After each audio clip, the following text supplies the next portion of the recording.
আসসালামু আলাইকুম ওয়া রাহমাতুল্লাহি ওয়া বারাকাতুহু।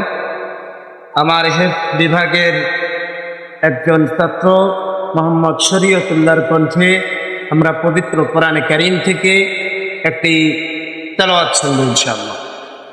শরীয়তুল্লাহ, একটা তেলাওয়াত করো তো বাবা।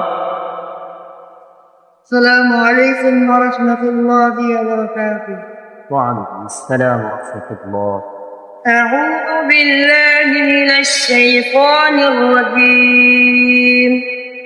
بسم الله الرحمن الرحيم. أقم الصلاة لدلوك الشمس إلى غسق الليل وقرآن الفجر إن قرآن الفجر كان مشهودا ومن الليل فتهجد به نافلة لك عسى أن يبعثك ربك مقاما محمودا وقل رب ادخلني مدخل صدق وأخرجني مخرج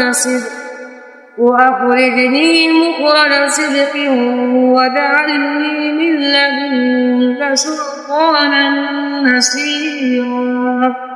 صدق الله العظيم. মাশাআল্লাহ।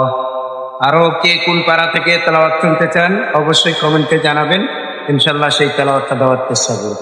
আসসালামু আলাইকুম।